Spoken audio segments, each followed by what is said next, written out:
À la une de l'actualité ce soir, agression d'un agent des urgences traumatologiques de l'hôpital Yalgado Ouedraogo ce 31 janvier 2017. La direction de l'hôpital condamne l'acte et envisage de déposer une plainte.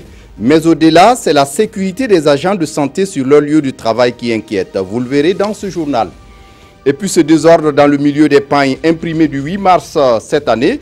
Environ une douzaine de pains, tous aux motifs et couleurs différents, les uns des autres circulent. Et dans cette forêt de confusion, difficile de reconnaître le pain officiel. Malheureusement, aucune loi n'interdit l'importation de pain événementiels. Images et commentaires à suivre dans cette édition. Sur le front social, c'est fini pour la concertation gouvernement-syndicat. Les deux parties sont parvenues à des points de satisfaction. Elles annoncent poursuivre la discussion sur le reste des revendications. Mais l'accord fait-il vraiment unanimité? Le ministre de la fonction publique est notre invité. Il vient répondre à nos questions. D'agression, on en parle encore dans ce journal. En plein Paris, une attaque a visé ce matin un militaire en patrouille au musée du Louvre. Cette fois-ci, l'assaillant a agi avec une machette blessant le soldat au court chevelu. Une attaque qui risque de porter un coup dur au tourisme en France. Ce sont là les titres du 20h. Mesdames, Messieurs, bonsoir. Ravi de vous retrouver. Mais avant de développer ces titres, le président du Faso s'est entretenu ce matin avec le premier ministre de Guinée-Bissau. Avec Umaru Sissoco Embalo, Roch-Marc Christian Kaboré a évoqué sécurité sous-régionale et soutien au processus de transition en Guinée-Bissau. À sa sortie d'audience, le chef du gouvernement bissau-guinéen s'est confié à nos reporters Roger Kam et Yann Kiteda. En moins de 2 mois, c'est la deuxième visite au Burkina Faso du premier ministre bissau-guinéen. Après son passage en fin décembre dernier, Umaru Sissoco Embalo a foulé à nouveau le sol burkinabé pour, dit-il, témoigner une fois de plus son attachement au pays des hommes intègres, mais aussi parler des questions de coopération bilatérale et féliciter le président du Faso pour les 2 postes conquis au sein de l'Union africaine. Le traitement de notre relation de coopération bilatérale entre Guinée-Bissau et Burkina Faso. Comme vous le savez, que moi j'ai une relation particulière avec les Burkina Faso. Et puis aussi pour solidariser avec, parce qu'on avait un autre commissaire, Madame Salamata. Et donc pour donner aussi notre solidarité avec les choses qui étaient passées avec, à la frontière de Burkina. On ne pourrait pas être à l'écart de celui-là. Avec le président du Faso, le premier ministre de la Guinée-Bissau a également évoqué la transition en cours dans son pays.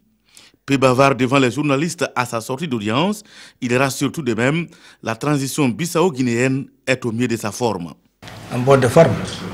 En bonne forme. Donc là, j'ai déposé ce matin mon programme de budget du gouvernement.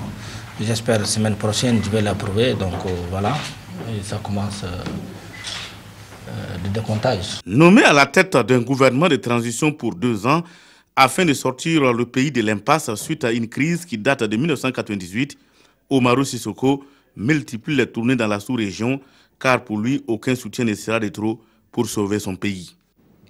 Bonne nouvelle pour les victimes et les blessés du coup d'État manqué de septembre 2015 au Burkina Faso. La CEDEAO soutient le Burkina Faso avec une enveloppe de 300 millions de francs CFA pour la prise en charge de ces personnes. C'est le président de la commission de la CEDEAO, Marcel de Souza, qui est venu l'annoncer au président du Faso. Le président du Faso qui discute également avec une mission du Millennium Challenge Corporation pour la mise en œuvre d'un second compact. Explication, Souleymane Sanou, Maïmouna Traoré. La vice-présidente chargée des opérations du Millennium Challenge Corporation rend visite au président du Faso. Elle est venue échanger avec Roch-Marc Christian Kaboré sur le processus de mise en œuvre du deuxième compact. On est dans la première phase de la préparation du compact. Donc, on commence avec une analyse des contraintes économiques du Burkina Faso. Donc, avec cette étude, on va vraiment identifier quelles sont les contraintes, quels sont les secteurs qu'il faut adresser pour attaquer cette question de la réduction de la pauvreté à travers la croissance économique. Et puis, avec cette étude, on va identifier les projets c'est sûr que ces projets seront alignés avec le PNDES. Le président du FASO a également reçu le président de la commission de la CEDEAO. La CEDEAO qui offre une enveloppe d'environ 300 millions de francs CFA pour l'indemnisation des victimes et des blessés du coup d'État manqué du 16 septembre 2015. Avec lui, il a été également question de la situation sécuritaire dans l'espace CEDEAO. Et nous avons évoqué le problème de la Gambie et nous allons faire un autre mandat pour avoir un minimum pour continuer à sécuriser le pays. Et nous avons évoqué également la situation en Guinée-Bissau et enfin la situation au Mali, où vous savez qu'il y a la MINUSMA, mais que les terroristes attaquent encore tous les jours. Nous lui avons dit qu'au niveau de la CEDEAO, il ne nous faut pas une force de maintien de la paix, mais une force d'imposition de la paix. La commission de la CEDEAO félicite également le Burkina Faso pour la nomination de Minata Samaté au poste de commissaire aux affaires politiques de l'Union africaine et l'encourage dans la mise en œuvre du plan national de développement économique et social. La discussion a débuté chez le Premier ministre avec le Millennium Challenge Corporation pour la mise en œuvre d'un second compact. Ce matin, au Premier ministère, les deux parties se sont retrouvées pour parler du choix d'une équipe de coordination, mais aussi des réformes à opérer. Explication, Jean Zongo, Aruna Mari. L'annonce a été faite en décembre dernier. Le Burkina Faso a été sélectionné pour un deuxième compact. À cette séance de travail, la délégation américaine du Millennium Challenge Corporation et le gouvernement burkinabé posent les bases de l'opérationnalisation du deuxième compact. On a parlé des jalons qu'il faut faire pour la préparation du compact et c'est sûr que le gouvernement est très engagé et faire tout ce qu'il faut pour travailler assez vite que possible. Donc on est très content avec la discussion qu'on a eue avec le Premier ministre et on est très optimiste de ce partenariat. Pour le Premier ministre Paul Kaba-Thiéba, l'élection du Burkina au deuxième compact témoigne de l'excellence des relations entre les États-Unis et le Burkina. Un accord qui va être signé, mais il y a un certain nombre d'étapes préalables. Ces étapes préalables, c'est naturellement, il y a des dispositions institutionnelles qui doivent être satisfaites, notamment la mise en place d'une unité de coordination. Donc il faut mettre cette unité de coordination en place. Il y a également certainement des réformes qui doivent être implémentées, des réformes de nature économique, de nature juridique, certainement, qui vont être mises en œuvre également pour faciliter l'opérationnalisation de ce compact. Après cette séance de travail, la délégation du MCC va aussi prendre langue avec le chef de l'État, des bailleurs de fonds et des partenaires au développement. Et pour la paix et la cohésion sociale au Burkina Faso, la Ligue islamique pour la paix au Burkina s'engage ce 2 février. Elle est allée signifier cet engagement au Premier ministre et lui assurer de sa disponibilité à prêcher pour la bonne cause. Issa Ouedraogo, Dramane Guéné. À la tête d'une forte délégation, El Hadj Ousseini Tabsouba est venu présenter sa jeune association à Paul Kaba-Thiéba, la Ligue islamique pour la paix au Faso. Une ligue qui promet au Premier ministre sa disponibilité à prêcher et à prier pour la paix au Burkina. Nous sommes très reconnaissants par rapport à ce que le Premier ministre nous a donné comme conseil. En tout cas, il s'est disposé à nous accompagner. Tant qu'il s'agira de la paix au Burkina Faso, il sera toujours prêt pour nous accompagner. Créée en décembre 2015, la Ligue islamique pour la paix au Faso a déjà un bilan à défendre. Par exemple, en 2016, on a participé par exemple aux différentes marches pour condamner les différents attentats survenus au niveau du Burkina Faso. Et même quand l'attentat est survenu en Côte d'Ivoire, on a été d'une manière directe présenter nos condoléances au niveau de l'ambassade de la Côte d'Ivoire au Burkina Faso, en tout cas pour les présenter nos soutiens et dire que nous sommes derrière eux. Chez le Premier ministre, il était aussi question de présenter les objectifs de la Ligue. Des objectifs qui se résument à la promotion de la paix entre les confessions religieuses au Burkina. L'hôtel Azalaï Hôtel Indépendance renaîtra de ses ruines. Le Premier ministre vient de lancer ce matin les travaux de réhabilitation. L'hôtel avait été saccagé en octobre 2014 à la suite de l'insurrection populaire. 2 ans après son saccage, le gouvernement décide de mettre environ 13 milliards de francs CFA pour les travaux. Le témoignage de la cérémonie avec Yacouba Gamene et Zoubaviel David Dabiré.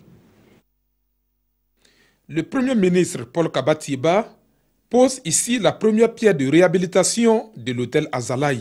Plus de 13 milliards de francs CFA seront mobilisés par des partenaires privés en vue de donner à l'ouvrage son lustre d'antan.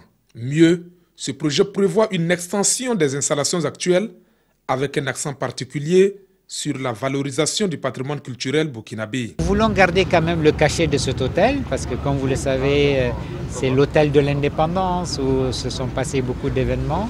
C'est aussi l'hôtel du FESPACO avec la piscine, avec la suite Saint-Ben Ousmane. Mais nous le modernisons aussi. Nous accroissons sa capacité. Nous passons de 176 chambres à 230 chambres et suites.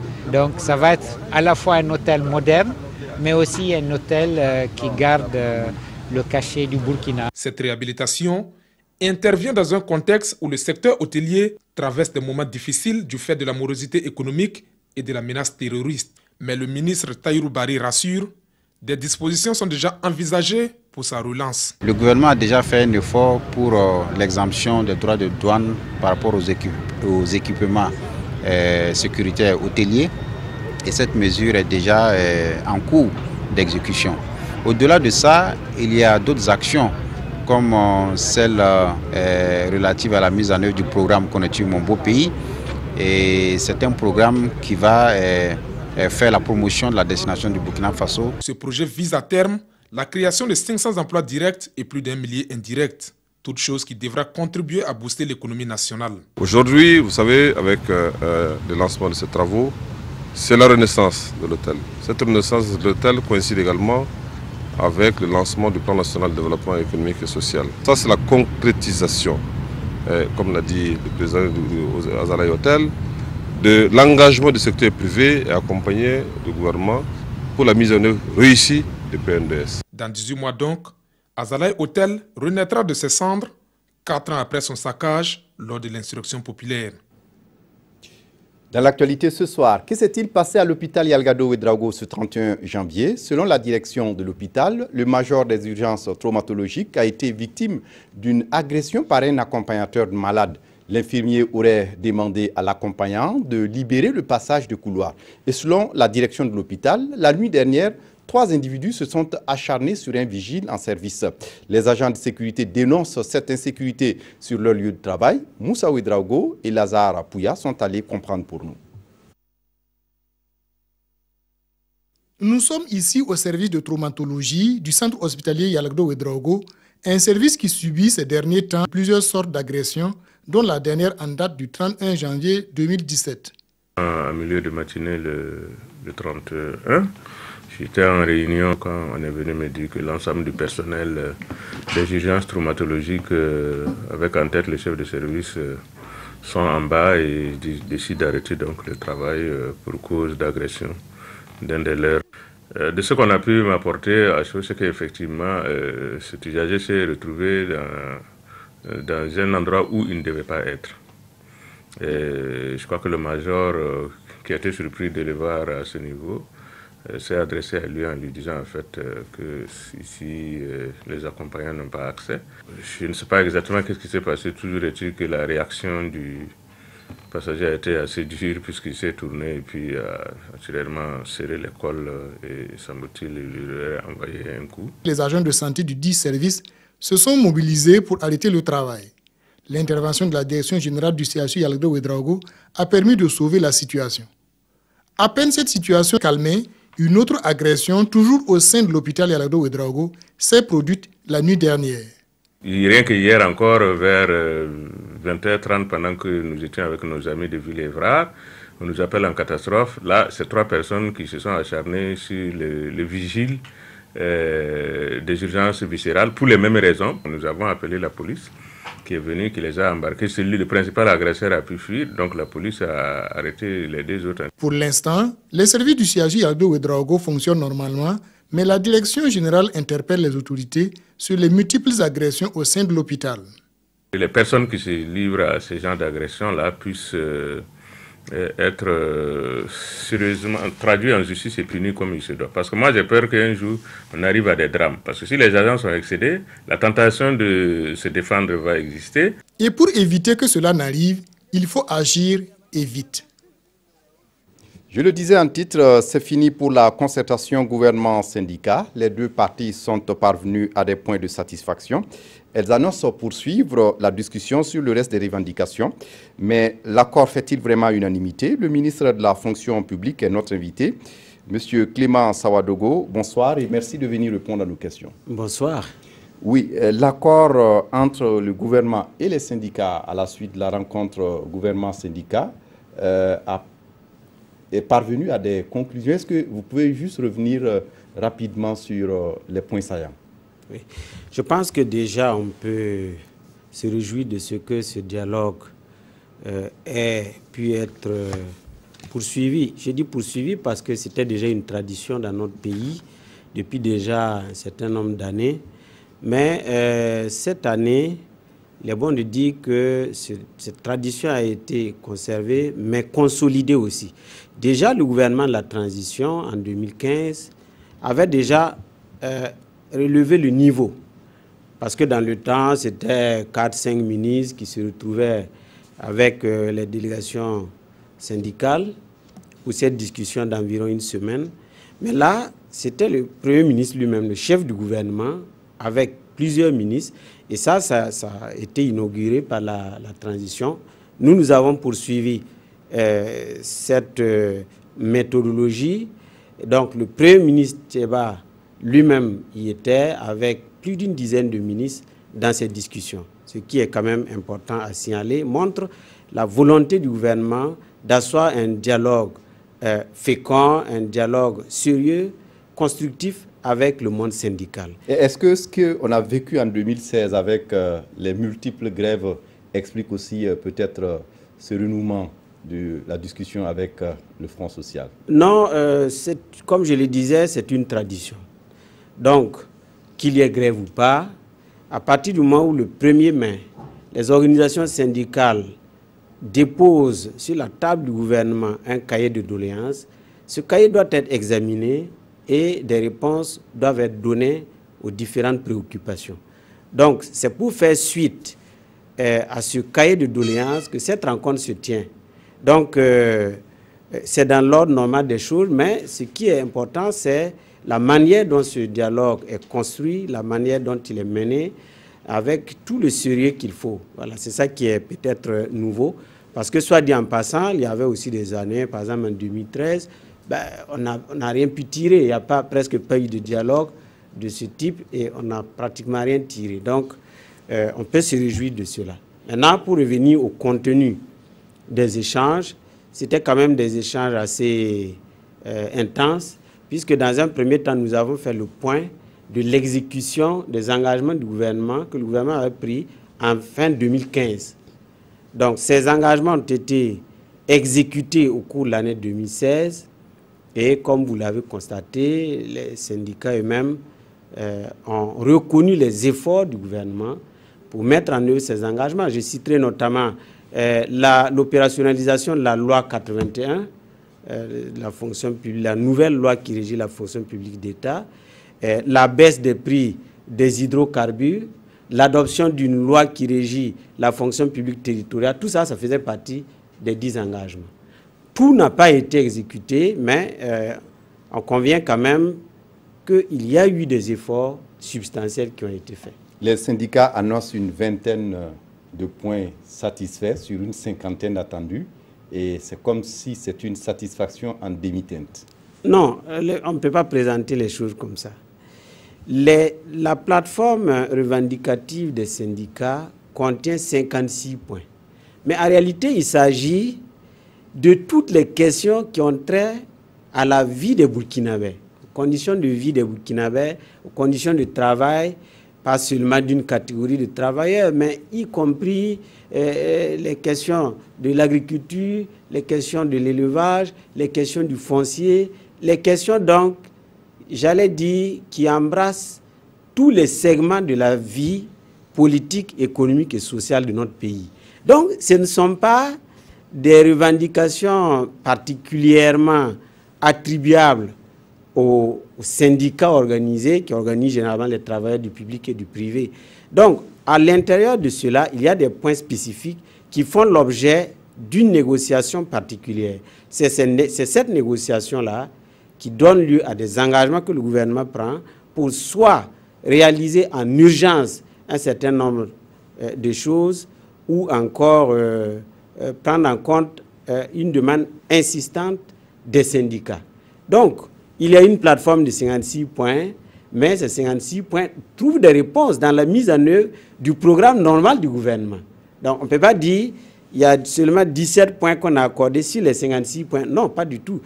Sur tous ces points, il y a eu des discussions et le gouvernement a porté à la connaissance des syndicats les éléments sur lesquels il travaille pour donner satisfaction dans le cadre de son programme normal. Maintenant, les 17 points sont des points, par exemple, qui portent sur le problème de l'UTS, l'UTS sur les primes et indemnités. Justement, les syndicats demandent une suppression pure et simple de cet impôt. Et le gouvernement repousse la discussion à plus tard. Oui, parce que ce n'est pas facile. Toutes les mesures fiscales ont des répercussions qui ne sont pas toujours faciles à gérer. Donc, ici, le problème, c'est quoi? C'est un problème, en fait, d'équité parce que les travailleurs du secteur privé estiment qu'ils ne doivent pas être les seuls sur lesquels on prélève l'UTS sur leurs primes et indemnités. Outre le salaire, hein. Pour le salaire, c'est tous les travailleurs qui paient l'UTS. Mais le problème, c'est qu'il y a une histoire derrière cela. C'est qu'au niveau du public, les indemnités étaient tellement faibles qu'elles n'étaient pas susceptibles d'être imposées. Donc, parce qu'il y avait un plafond. Quand on n'a pas franchi ce plafond, il n'est pas nécessaire de prélever l'UTS. C'est ça qui explique cette situation. Mais ceci étant, les rémunérations du secteur public ont également évolué de manière plus consistante. Donc, il est en effet juste qu'aujourd'hui, s'il y a une mesure qui est appliquée aux primes et indemnités du privé, que la même mesure soit appliquée au public. Bon, maintenant, pour les syndicats, c'est de bon ton, c'est de dire, mais comme on n'impose pas encore au public, levons alors pour le privé.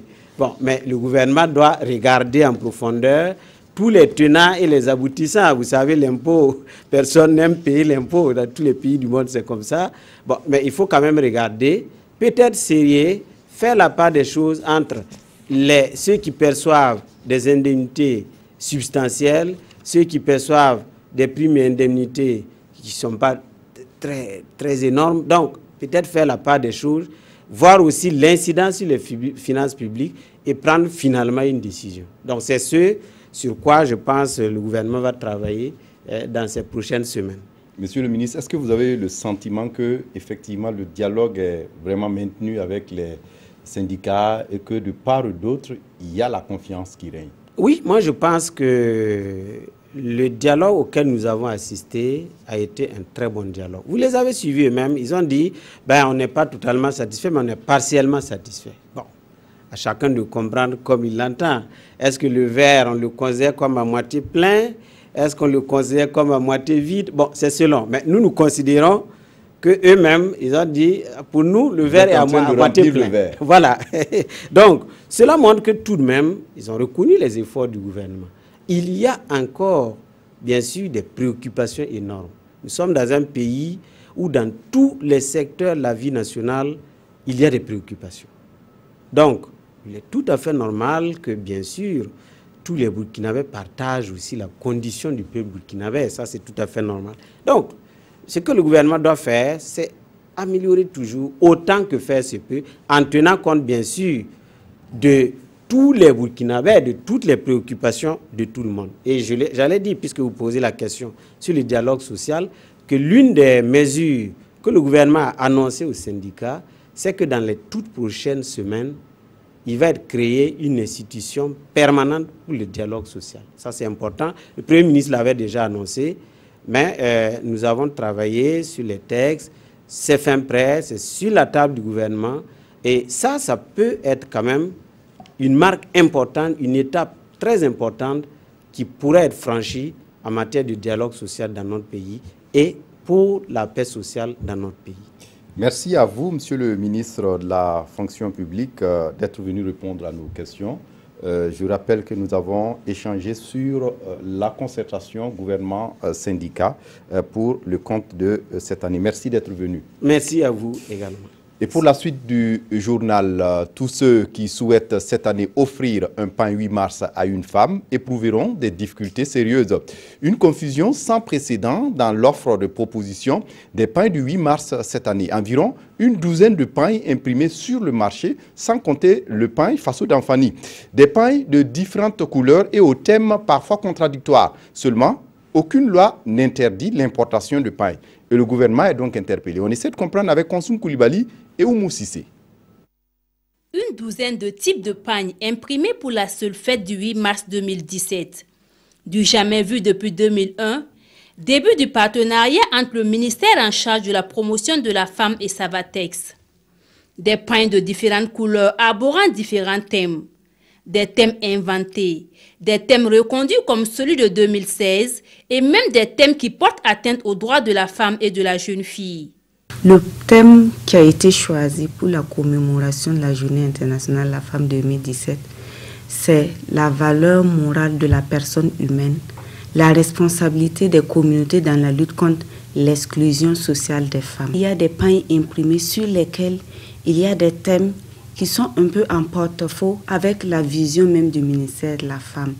Nous avons l'exemple d'un pain qui parle de protéger le mariage précoce des jeunes filles. Et selon ces vendeuses, ces pagnes imprimés ont plus de succès que les pagnes Faso d'Anfani. La couleur est présentable par rapport au pain traditionnel. Cette année, les pains tissés ne se perdent pas. Une multitude de pagnes imprimées sur la place du marché.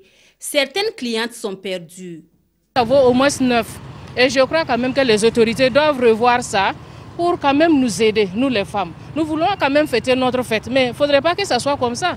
Parce qu'il y a au moins jusqu'à 9 qualités. Il y a pour les marchés, les femmes de Rorwoko, il y a pour ça la Carbinta, il y a pour Savatex, il y a ainsi de suite. C'est en septembre 2015 que le gouvernement a invité les Burkinabés au port du Faso d'Anfani comme tenue officielle de célébration du 8 mars 2016. Et bien que les lois n'interdisent pas l'importation d'autres types de pagnes, les Burkinabés sont invités à faire preuve de patriotisme. Le pain Faso d'Anfani a de la valeur ajoutée sur toute la chaîne de production et de transformation. C'est vraiment une invite aux femmes et à la population à porter le pain tissé, le pain Faso d'Anfani. Nous optons pour le Faso d'Anfani parce que ces trucs-là, vraiment, ça nous amène nulle part. Nous sommes des Burkinabés, consommons burkinabés. Et pour limiter le désordre qui existe dans la confection des pains du 8 mars, le ministère de la promotion de la femme compte à l'avenir prendre des mesures adéquates pour mettre à la disposition des commerçants le thème officiel de la célébration. Ce portrait d'un enseignant dans la province du Poni, en plus de sa vocation, notre maître d'école n'hésite pas à prendre en charge certains élèves démunis de sa classe. Salifou Dondassé, c'est le bon samaritain, officie à l'école de Badoura, un village de la commune de Boussera. Portrait signé Issaka Nana et Basile Bassoulé. Lui, c'est Salifou Dondassé, instituteur adjoint certifié en poste depuis 3 ans à l'école primaire publique de Badoura, un village de la commune de Boussera. Très touché par la situation difficile de certains élèves de sa classe, il décide alors de prendre en charge quelques-uns d'entre eux. Lui entre-temps, sa maman est décédée. On était obligé. La famille m'a dit, ok, soit je vais récupérer l'enfant, soit l'enfant va abandonner l'école. Donc j'étais obligé de le prendre parce que je n'avais pas le choix. Et encore, c'était le premier de ma classe et le deuxième de la SEB. La deuxième, je suis arrivé. En tout cas, ça n'allait pas. Voilà, on m'avait dit que l'année passée, elle avait voulu même laisser l'école pour fuir. On m'avait même fait savoir qu'on avait même déjà donné un mariage. La troisième, que j'appelle ma fille, elle, je suis arrivé et la maîtresse qui m'a devancé m'a fait savoir que l'année passée, c'est elle qui s'occupait de Sojara. 5 au départ, Salifou Dondassé fut obligé de libérer malgré lui 2 élèves faute de moyens. C'est sur le plan financier. Vous savez que c'est ma 3e année dans le corps. Et en tant qu'IAC, marié, j'ai un enfant, j'ai pris encore l'enfant de quelqu'un qui est avec Madame Awara. Ce n'est pas facile. Mais on va avec seulement. On fait avec ce qu'on peut. Une détermination qui fait de lui un ancien exemplaire dans la circonscription d'éducation de base de Boussira. S'il arrive même à se sacrifier sur le plan financier et matériel pour les enfants, c'est pour dire que, alors, pour ce qui est du travail en classe, ça c'est déjà un acquis. Avec des résultats scolaires encourageants, Salifou Dandassé dit être plus encore conforté dans son projet de faire de ses 3 élèves des cadres de demain. L'objectif est que ces 3 normalement doivent travailler pour qu'un jour ils puissent impacter leur village. Parce que j'ai remarqué surtout les filles, dès lors qu'ils gagnent le CP, 1-2 ans, on les donne en mariage et leur projet d'études reste là. J'ai vu que c'est anormal. Tous en classe de 6e au lycée départemental de Boussira, chacun de ces filleuls promet de travailler dur à l'école pour faire plaisir non seulement à leur père comme ils le surnomment, mais aussi pouvoir exercer le métier de leur rêve à la fin des études. La première ambition d'apprendre bien mes leçons pour réussir. Je vais être un médecin. Tout comme Salifou Dandassé, ils sont nombreux ces enseignants qualifiés d'enseignants de brousse qui se sacrifient pour le succès des enfants. Il appartient à l'ensemble des acteurs du système éducatif d'encourager ces efforts individuels afin d'impacter significativement le développement dans les contrées les plus reculées du Burkina. À l'étranger, en plein Paris, une attaque a visé ce matin un militaire en patrouille au musée du Louvre. Cette fois-ci, l'assaillant a agi avec une machette, blessant le soldat au cuir chevelu. Une attaque qui risque de porter un coup dur au tourisme en France. Une attaque à caractère terroriste s'est produite vendredi matin au carrousel du Louvre à Paris. Un homme qui venait d'agresser à la machette des militaires en faction a été grièvement blessé par balle. Les faits se sont produits dans un escalier d'accès à la galerie commerçante du musée du Louvre. Le secteur a été immédiatement verrouillé. La station de métro Palais Royal Musée du Louvre a été fermée. L'agresseur a été neutralisé après qu'un des militaires lui ait tiré dessus à 5 reprises. Au moment des faits, l'homme a crié Allah Akbar. Le Premier ministre français a immédiatement réagi. Le fonctionnaire qui était en charge d'assurer la sécurité du musée du Louvre a été agressé, visiblement dans le cadre d'une tentative d'attaque à caractère terroriste. Il faut être prudent. L'enquête a été confiée à la section antiterroriste de la brigade criminelle et à la DGSI, la Direction générale de la sécurité intérieure. Plusieurs centaines de visiteurs qui se trouvaient dans le périmètre de sécurité ont été rapidement confinés. Ils ont été progressivement autorisés à quitter le secteur. Et puis on referme ce journal avec la revue de presse de ce vendredi. La lecture croisée des journaux nous est proposée par Vincent Kendrebeo. Conférence de presse de l'UPC, Salifou Diallo règne en homme fort, titre Notre Temps, à propos des accusations faites par ce groupe parlementaire au président de l'Assemblée nationale. L'UPC qui reproche au président du Parlement d'avoir tendance à tout régenter et de devenir le centre incontournable de toutes les décisions importantes, rapporte le pays. L'UPC se préoccupe également de la gestion du budget de l'Assemblée nationale qui s'élève à plus de 15 milliards de francs CFA, nous informe Sidoya, et exige la représentation de l'opposition à la questure, le service chargé de la gestion financière de l'Assemblée nationale. Mort de l'opposant congolais Étienne Tshisekedi, une roue importante du processus de transition vient donc de quitter l'attelage, note aujourd'hui au Faso. Ces héritiers politiques ont intérêt à taire leurs bisbilles intestines pour s'unir autour de l'essentiel, car c'est celui qui faisait vraiment peur à Kabila qui n'est plus, écrit ce journal. Le pays se montre inquiet et craint que la guerre de succession au sein de son parti, l'UDPS, ne crée des schismes qui mettraient en lambeaux l'immense patrimoine politique du vieux. C'est dire que le ciel de la RDC bruisse du vol des vautours, poursuit ce journal. L'observateur, pour sa part, se montre plus optimiste. La chute du Baobab peut et doit constituer un ferment d'unité pour les opposants qui auront désormais à cœur de récolter ce qu'ils avaient sémé. C'est tout pour ce journal. Merci de votre attention. Très bonne suite de programmes sur la RTB. Au revoir.